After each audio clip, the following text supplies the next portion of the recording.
This talk will be comparing NCR with osteopathy. As you may know if you've watched some of the history videos, osteopathy was started by Dr. Stihl, spelled like a chainsaw company, S-T-I-H-L, in the 1870s in Missouri. He had an epiphany one day and decided that instead of being a psychic healer, which in those days they called magnetic healers, that he would actually use his hands on people's bodies to improve the flow, the circulation of fluids in the body, and that would create health. Once that concept had been developed, they started then using their hands, the osteopaths, with different movements to change the blood flow into organs, or especially to change the position of the bones. Osteopathy, osteo is for bones. And so they have worked with this kind of concept for over 140 years now. And they have the same problems that I had when I was learning body manipulation techniques in the 1980s. Their treatments don't always last. So, in many senses, the work that I've developed, NeuroCranial Restructuring,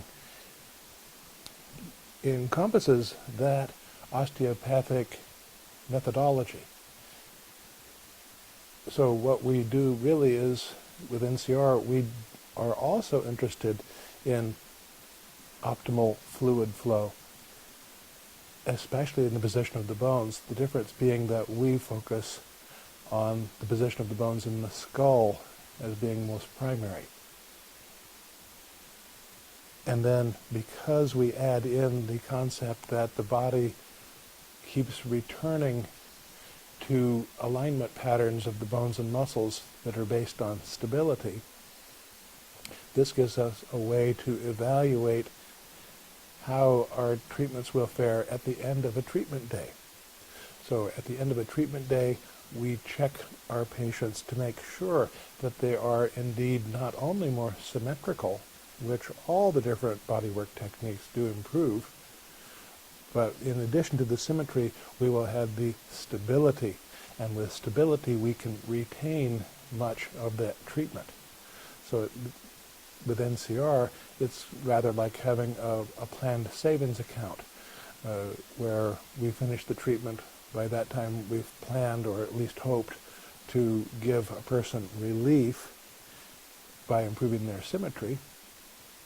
But then the improvements that we've made are small enough that the pattern of stability, gravitational stability, how well the person moves in the field,